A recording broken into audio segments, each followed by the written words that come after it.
My son was marrying a famous influencer, and everyone said she was perfect for him. At the rehearsal dinner the night before the wedding, Daniel grabbed my arm during a slow dance with his grandmother and whispered something that made my blood run cold. "Dad, I found something on her laptop. Don't let me marry her tomorrow, please." I'm Matthew Sullivan, 57 years old, and I've been preparing for battles my whole life. 25 years in the military and private security taught me to recognize threats from a mile away. Just not this kind. Jessica Reynolds had entered our lives 8 months ago like a precision-guided missile, targeted and devastating. Daniel brought her to Thanksgiving dinner at my ranch outside Austin, a 300-acre spread I'd bought when land was still reasonable out here. She walked through my front door like she was conducting a real estate appraisal, her eyes cataloging every detail. "Mr. Sullivan, your home is absolutely incredible," she said, her smile stretching too, wide, her gaze scanning my living room with the methodical hunger I'd learned to recognize during corporate protection details. That same look I'd seen in the eyes of people calculating angles, measuring distances, planning their approach. I shook her hand. Her grip was firm and practiced, the kind you develop when you're always working a room. The Rolex Submariner on her wrist was legitimate, but her Hermes handbag screamed high-quality replica. After 2 decades protecting executives from all manner of predators, I'd developed an eye for authentic versus performance. "Just Matthew is fine," I said, maintaining the folksy Texas rancher persona I'd cultivated since retiring from Sullivan Protection Services. "And thank you. Got lucky with the timing on this place." She laughed, a sound that seemed engineered for maximum charm. "Luck has nothing to do with success, Matthew. I tell my 2.8 million followers that every day." Daniel had briefed me beforehand. Jessica ran something called Boss Babe Fitness, which meant she posted workout videos and luxury lifestyle content on social media platforms and somehow generated serious income doing it. She had the kind of following that brands paid big money to reach. My son, sweet and trusting Daniel, who'd become a veterinarian because he genuinely loved healing animals, was completely captivated. "Dad, she's amazing," he'd told me the week before Thanksgiving. "She's got this incredible work ethic, builds her own business empire. And she's so down to earth despite all her success." Down to earth. Right. During dinner, I watched her operate with the same tactical awareness I'd once used to assess security threats. The way she steered conversations toward financial topics. The way she asked about my retirement consulting work. 3 separate times. Each approach slightly different, probing for information. The way she mentioned investment opportunities and business ventures while her eyes drifted to my gun collection display. Case. "That's a beautiful setup," she said, gesturing toward my vintage Winchester collection. "Daniel tells me you were in private security. Must have been exciting work." "Just consulting," I replied, sticking to the cover story I'd maintained for years. "Helped companies keep their executives safe during international travel? Nothing too glamorous?" Her smile didn't reach her eyes, and I caught the micro-expression of calculation that flashed across her features. "You're being modest. Daniel mentioned you've traveled extensively. Europe, Asia. Must be nice to have that kind of freedom in retirement." The girl had done her homework. Someone had been digging into my background, probably through social media connections and public records. But they'd only scratched the surface, which told me this was either amateur hour or a very patient, methodical operation. After they left that evening, my housekeeper Michelle found me sitting in the dark living room, scotch in hand, processing what I'd observed. "You don't like her," Michelle said. It wasn't a question. Michelle Rodriguez had worked for me for 12 years since Daniel was in college. She'd helped me raise him after Amanda passed, and she could read my moods better than most people. "I don't trust her," I admitted. But Daniel's 31 years old. He's a grown man who needs to make his own choices, even if those choices turn out to be mistakes. I thought about my marriage to Daniel's mother, Amanda. We'd had 19 good years before cancer took her when Daniel was only 12. For the past 19 years, it had been just Daniel and me, with Michelle's help. I'd built Sullivan Protection Services into a multi-million-dollar operation, sold it for $45 million, and carefully hidden the extent of my wealth so Daniel could grow up without a target on his back. Maybe that was my mistake. I'd protected him so well from the predators of the world that he never learned to spot them himself. Sometimes, I said to Michelle, that's the only way people learn. But I wasn't nearly as passive as I pretended to be. The next morning, while Daniel was at his veterinary practice and the house was quiet, I made a phone call to someone I'd known for 15 years. Anthony Brooks had been a Navy SEAL for 12 years before transitioning into private investigation work. We'd collaborated on several corporate protection cases where his particular skill set proved invaluable. Anthony ran a discreet investigation firm that specialized in background verification for high-net-worth individuals and their families. Matthew Sullivan? Anthony's voice carried that familiar warmth, mixed with alertness that never quite left former operators. Haven't heard from you since that Dubai extraction job. What's the situation? Maybe nothing, probably nothing, but I need you to look into someone for me, quietly and thoroughly. I gave him Jessica's full name, her social media handles, and what little background information Daniel had shared. Anthony promised complete discretion and a preliminary report within 48 hours. You want the full package on this one? He asked. Everything. Financial records, relationship history, family background, business dealings. I want to know what brand of toothpaste she uses. Roger that. I'll have something for you by Thursday. The engagement announcement came exactly 2 months later, right on schedule. Daniel called me while I was reviewing Anthony's preliminary findings, breathless with excitement and joy. Dad, she said yes. We're getting married in June. I want you to be my best man. My heart sank as I looked at the documents spread across my desk, but I kept my voice steady and supportive. That's wonderful, son. I'm honored. Anthony's initial report painted a troubling picture. Jessica's fitness empire was hemorrhaging money despite her impressive social media following. She had accumulated $280,000 in credit card debt, most of it from maintaining an appearance of wealth she didn't actually possess. Her Dallas apartment was 2 months behind on rent. She'd been sued twice by former business partners for breach of contract and failure to deliver on promised sponsorship deals.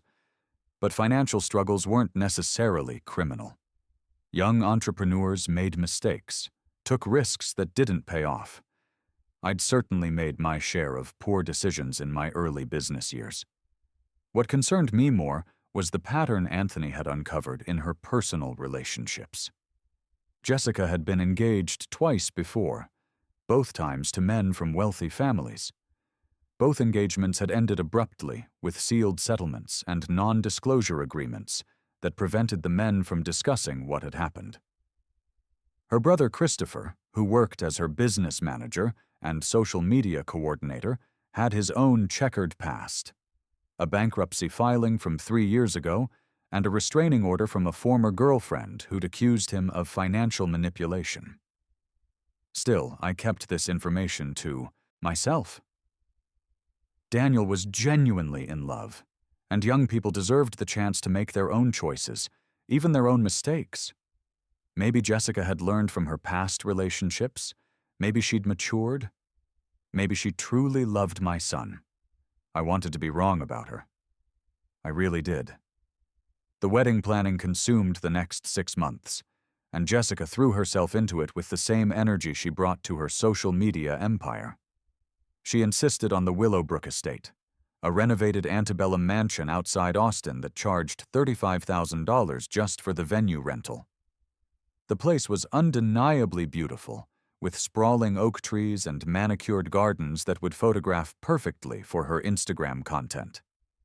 Daniel, who made a comfortable but modest veterinarian salary of around $95,000 annually, couldn't begin to afford Jessica's vision of their perfect day. "Dad, I hate to ask," he said one afternoon, sitting across from me at our usual coffee shop downtown. He looked embarrassed, uncomfortable in a way I'd rarely seen him. "But Jessica has her heart set on this place. I was wondering if you could help with some of the wedding costs." I studied my son's face. Daniel had never asked me for money before. Not for college, which he'd paid for with scholarships and student loans. Not for veterinary school, which he'd funded through a combination of grants and part-time work. Not even when he was starting his practice and money was tight. He'd always insisted on making his own way in the world. "How much are we talking about?" I asked. Daniel pulled out his phone and showed me a detailed spreadsheet that would have impressed a Pentagon procurement officer. "Total cost is around $75,000. I can cover maybe $25,000 from my savings. Jessica's contributing what she can from her brand revenue, maybe another $15,000. That left a $35,000 gap. I looked at the numbers, then at my son's hopeful but embarrassed expression. "You really love her?" I asked. "More than anything, Dad. She's everything I've been looking for in a partner." I wrote the check that same afternoon. But I didn't stop there. Over the following weeks, I also quietly covered the catering upgrade Jessica requested, the premium flower arrangements, the professional photographer she'd found on Instagram, and the honeymoon suite at a luxury resort in Cabo San Lucas. My final contribution, $68,000. Jessica sent me a thank you card with a $30 bottle of wine. The card was generic, the kind you buy in bulk at Target. The handwriting looked suspiciously like her assistant had signed it. It was around this time that Christopher Reynolds started making regular appearances at my ranch.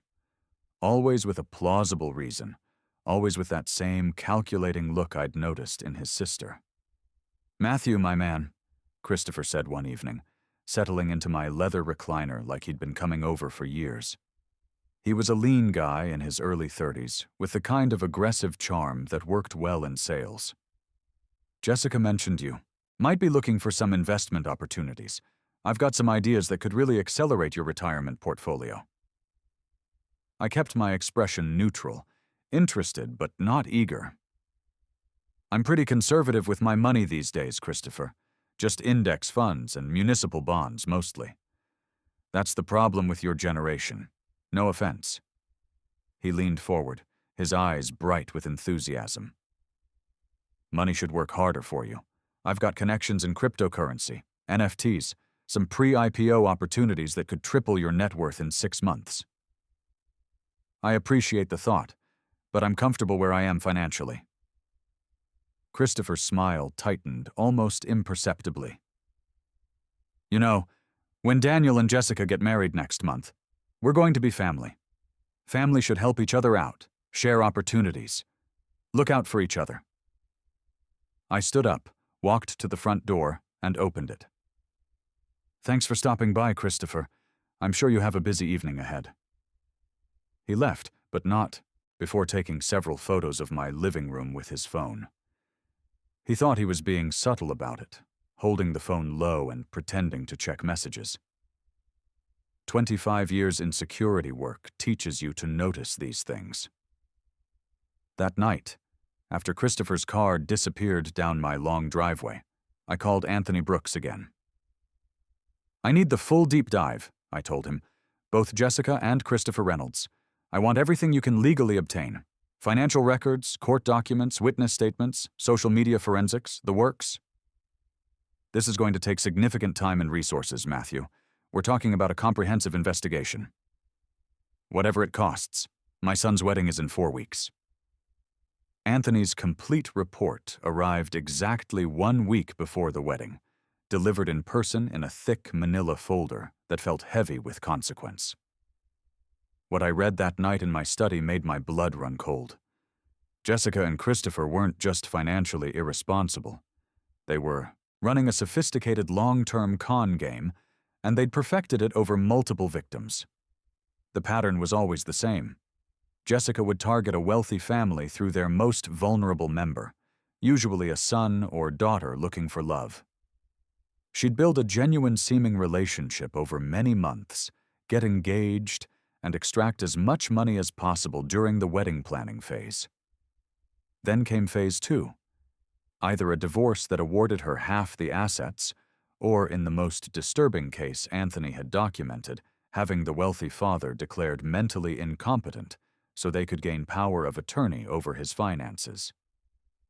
The last victim had been a software developer in Seattle named Michael Wang. After 18 months of marriage to Jessica, he'd lost his house, his savings account, and nearly lost custody of his 2 children from his previous marriage. The divorce proceedings had cost him everything. He'd tried to warn other potential victims through online forums, but the non-disclosure agreement he'd been forced to sign made that legally impossible. I sat in my leather chair for a long time that night, surrounded by photos, bank records, court documents, and sworn affidavits from people who'd lost everything to Jessica and Christopher Reynolds. My son was going to marry this woman in 6 days. I could confront Daniel immediately, show him the evidence, demand he call off the wedding. But Jessica would claim it was all fabricated. She'd spin a story about a controlling, paranoid father who couldn't bear to let his son be happy. Daniel might believe her. He might choose her over me, and I'd lose my son forever. Or I could wait, let events play out naturally, hope that Daniel would see through her deception on his own. But by then, it might be too late. They'd be married, and Jessica would have legal rights to everything Daniel owned, everything I'd worked my whole life to build and protect. Neither option felt acceptable to a man trained to take decisive action. In the end, I decided to do what I'd learned in 25 years of military service and private security operations. Gather complete intelligence, position all available assets, and wait for the optimal moment to execute the mission. I just didn't expect that optimal moment to come from Daniel himself. The rehearsal dinner was held at the Willowbrook estate on a perfect Texas evening, warm but not humid, with a gentle breeze moving through the oak trees. String lights created a magical atmosphere across the grounds, and 120 guests mingled on the lawn with champagne glasses, everyone celebrating what they believed would be Daniel's happily ever after. Jessica was absolutely radiant in a white cocktail dress that probably cost more than most people's monthly salary. She moved through the crowd like a practiced politician, hugging guests, posing for photos, making sure her social media manager captured every perfect moment for her Instagram stories. Christopher hovered nearby, playing the role of proud brother-in-law-to-be. But I noticed how his eyes constantly scanned the crowd, cataloging faces and probably calculating net worth. I watched Daniel work the room, shaking hands with old friends from veterinary school, introducing Jessica to family members she hadn't yet met, accepting congratulations with genuine happiness. He looked truly joyful, and for a brief moment I allowed myself to doubt everything Anthony had uncovered. Maybe I was wrong. Maybe Anthony's investigation had missed something. Maybe Jessica had genuinely changed, learned from her past mistakes, and truly loved my son. Maybe I was just a paranoid old soldier who'd spent too many years looking for threats that weren't really there. Then I saw Daniel's expression change completely. He'd stepped away from the crowd to check his phone, probably responding to a work emergency from his veterinary practice. I was watching from across the lawn when whatever he read on that screen made him freeze mid-gesture. His face cycled through confusion, then disbelief, then something that looked like physical pain. He looked up from the phone, scanning the crowd until his eyes found mine across 50 feet of party guests. Even from that distance, I could see the devastation in his expression. Daniel crossed the lawn toward me, moving through the celebration with mechanical precision, his face a mask of forced normalcy. When he reached me, he leaned close and spoke quietly. "I need to talk to you," he said, his voice barely controlled. "Right now. Somewhere private." We found a quiet corner near the catering tent, away from the noise and laughter. "What happened?" I asked, though part of me already knew. Daniel's hands were trembling slightly as he held up his phone. "I left my laptop at Jessica's apartment last week. Her MacBook crashed, so she's been using mine for her business stuff. I just got an automatic notification that someone accessed my cloud storage from her IP address. My military training kicked in. This was intel, actionable intelligence. Your cloud storage? Everything's in there, Dad. Personal files, financial records, passwords, tax returns." His voice cracked slightly. I checked the access logs remotely. She went through everything. Bank statements, investment accounts, your address, property records. She even ran Google searches for Matthew Sullivan net worth and Sullivan Protection Services sale price. So Jessica knew. She'd discovered who I really was, what I was actually worth. The careful fiction I'd maintained for years had been blown wide open.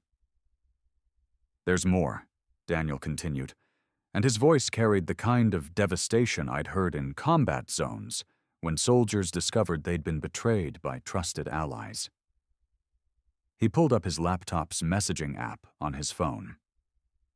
"She forgot to log out of my computer. This conversation between her and Christopher happened yesterday afternoon." I read the text exchange, and each message felt like a punch to the gut. "Christopher. Did you find anything useful on the boyfriend's computer?" "Jessica. Better than we hoped. Dad's not just some retired security consultant. He's loaded, really loaded." "Christopher. Define loaded." "Jessica. His company sold for $45 million 10 years ago. He's been hiding it this whole time, living like a regular rancher on purpose. Net worth has to be in the high 8 figures. "Christopher. Holy shit. This is the biggest score we've ever attempted." "Jessica. I know. After the wedding tomorrow, we start phase 2 immediately. Get power of attorney over the old man. Standard script, memory issues, safety concerns, family intervention. Daniel trusts me completely." "Christopher. What if Sullivan fights it?" "Jessica. Then we get Daniel to help us. He loves me. He'll believe whatever I tell him about his father's mental decline. We'll have complete financial control within 6 months." I read the conversation twice, my hands steady despite the rage building inside me. This was the kind of cold fury I remembered from my military days, the controlled anger that made you more dangerous, not less. Daniel's eyes were red-rimmed. "Dad, I'm so sorry. I brought these people into our family. I trusted her completely. I was going to marry her tomorrow." I pulled my son close and hugged him the way I had when he was a frightened child after his mother died. "This is not your fault. You fell in love with the person she pretended to be. That's on her, not on you." "What do I do? The wedding is in 12 hours. Everyone's here. All this money has been spent." I looked out at the celebration continuing around us.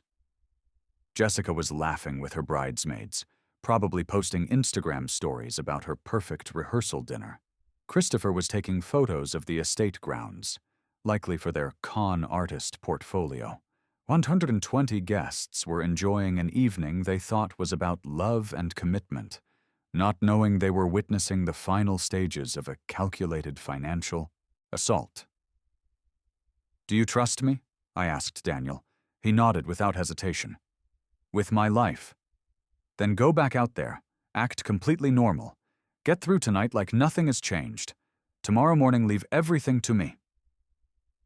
Daniel wiped his eyes and took a deep breath. "You have a plan?"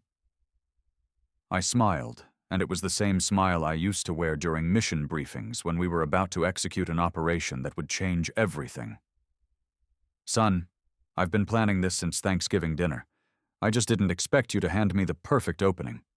That night, after all the guests had departed, and Jessica had retired to her bridal suite at the estate, convinced tomorrow would bring her the biggest payday of her criminal career, I made 3 crucial phone calls. First, to Rebecca Williams, my attorney for the past 15 years. "Rebecca, I need you at the Willowbrook estate tomorrow morning at 9 a.m. sharp. Bring a court reporter and whatever legal protection we'll need." "Matthew, what's happening?" "I'm stopping a wedding, and when I do it, I'm going to need lawyers." Second, to Anthony Brooks. "I need everything you've compiled turned into a presentation. Photos, documents, witness statements, ready for public consumption by 8 a.m. "You're going nuclear?" "They tried to put me in a memory care facility and steal everything I've worked for. They picked the wrong target." Third, to Jennifer Parker, a business reporter at the Austin American-Statesman who'd covered my company's sale years ago.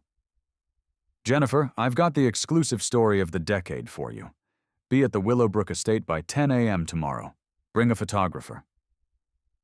"This is about the mysterious defense contractor who disappeared after the buyout, isn't it?" "Tomorrow, you're going to find out exactly who Matthew Sullivan really is." The morning of the wedding, I arrived at the Willowbrook estate at 8 a.m. sharp, dressed in the same suit I'd planned to wear as Daniel's best man. The irony wasn't lost on me. Today, I would still be standing by my son's side, just not in the way anyone expected. Daniel was already there, pale but resolute. He'd managed to get through the night without arousing Jessica's suspicion, even texting her sweet dreams and heart emojis like nothing had changed. That took real strength. "She doesn't suspect anything," he told me as we walked across the dew-covered grass toward the main building.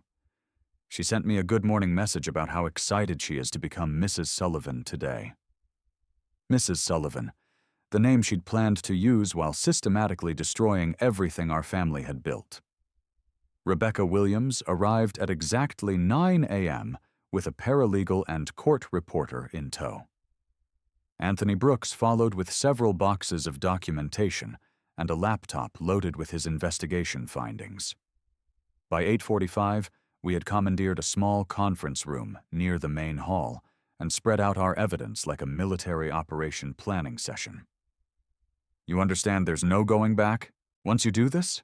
Rebecca asked, reviewing the legal documents we'd prepared. "This will become very public very quickly."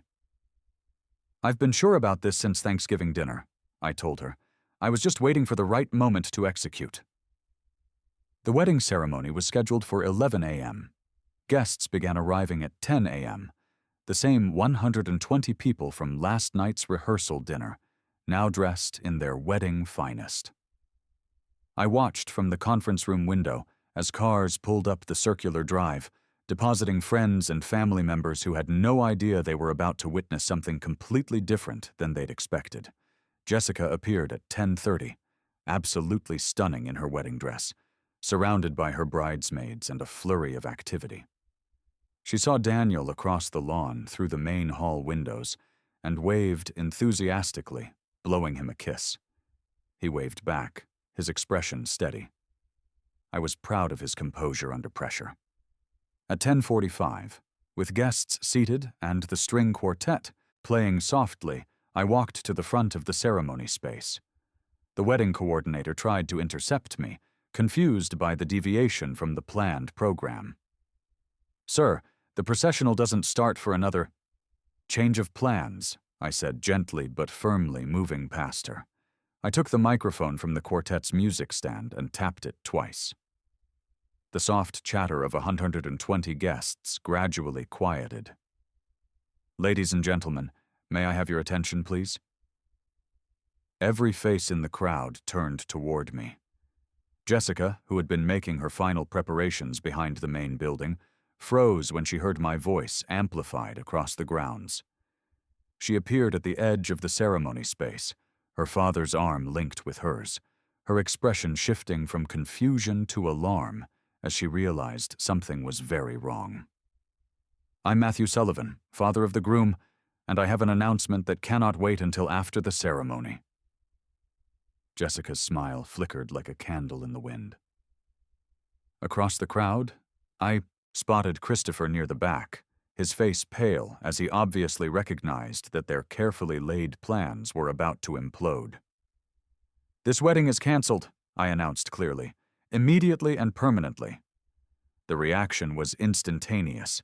Gasps rippled through the assembled guests. Jessica's father dropped her arm, stepping away in confusion. Cell phones began emerging from purses and jacket pockets. "What is this?" Jessica's voice carried across the grounds, high and panicked. Daniel, what's happening? Your father is obviously having some kind of breakdown." Daniel walked calmly toward her, stopping about 10 feet away. "I know everything, Jessica. I saw your messages with Christopher. The power of attorney plan, the mental incompetency scheme, all of it." The color drained from her face, but she rallied quickly. That's what made her dangerous. Her ability to adapt and perform under pressure. "Baby, I don't know what you're talking about. Your father is confused, probably having some kind of medical episode. I love you. We're supposed to get married today." I pulled out the folder of documents Anthony had prepared. "I'm 57 years old and in perfect health, but let me clear up any confusion about who I am." I held up the papers for all the guests to see. "My name is Matthew Sullivan. 15 years ago, I founded and sold a private military contracting company called Sullivan Protection Services for $45 million. We provided executive protection and corporate security services worldwide." Murmurs swept through the crowd like wildfire. Jessica staggered backward, her wedding dress catching on the garden pathway. "For the past decade and a half, I've lived quietly on my ranch, invested conservatively, and hidden my wealth so my son could grow up without being a target for people exactly like you, Jessica."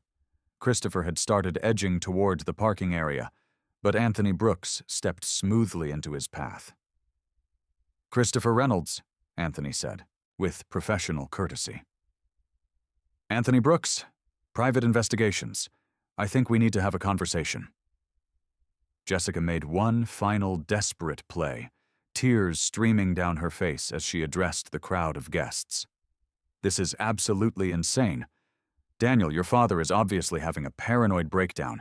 He's making up stories. I love you more than anything in this world. All I've ever wanted was to be your wife." Daniel pulled out his phone and began reading aloud the text conversation between Jessica and Christopher. Every damning word. The biggest score comment. The power of attorney scheme. The plan to have me declared mentally incompetent. As he read, I watched the crowd's expression change from sympathy to shock to disgust. Several people began recording with their phones. Jessica's carefully constructed image was crumbling in real time. "Those texts are fabricated," Jessica insisted, but her voice lacked conviction now. "His father has money and connections. He probably hired people to create fake evidence." Rebecca Williams stepped forward, her legal bearing commanding immediate attention. "I'm Rebecca Williams, Mr. Sullivan's attorney. We have documented evidence of 4 previous instances where Miss Reynolds and her brother Christopher executed identical schemes against wealthy families. Sealed settlements, non-disclosure agreements, and victims who lost everything." Jessica's father, who had remained silent during this entire exchange, finally spoke. "Jessica, is any of this true?" For just a moment, her mask slipped completely. The vulnerability, the love, the sweet influencer persona, all of it disappeared, replaced by cold calculation and barely controlled rage. "Dad, don't listen to these people. They're all lying." But it was too late.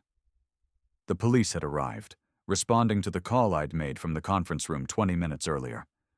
Both Jessica and Christopher were taken into custody on outstanding fraud warrants from their previous Schemes.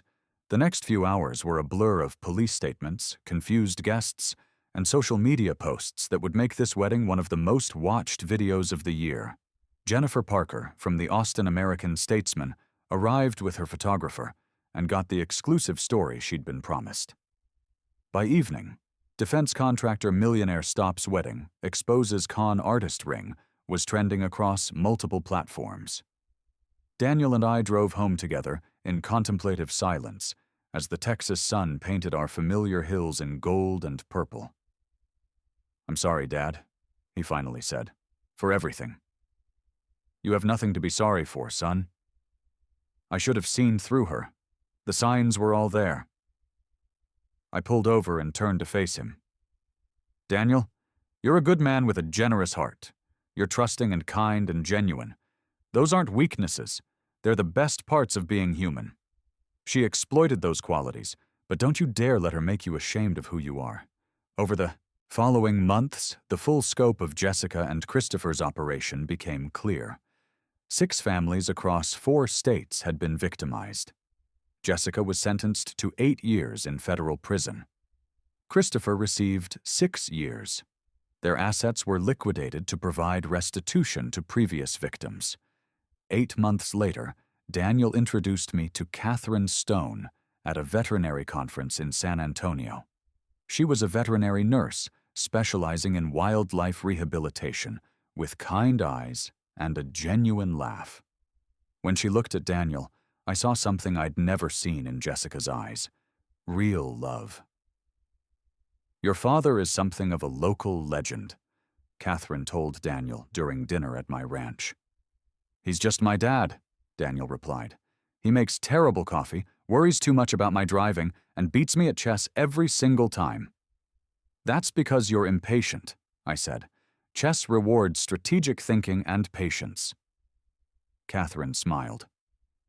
"I'd love to learn more about strategic thinking." Daniel caught my eye across the table. I nodded slightly. This one was real. That night, sitting on my back porch under the vast Texas sky, I reflected on everything that had happened. Jessica and Christopher had seen a simple rancher and his trusting son, easy marks for their sophisticated con game. They'd spent months calculating angles, planning their approach, convinced they were clever enough to outsmart a rural retiree. They never realized the retiree had spent 25 years learning how to identify threats and neutralize them before they could cause real damage. The best defense isn't always hiding from predators. Sometimes it's making sure they understand exactly what happens when they pick the wrong target.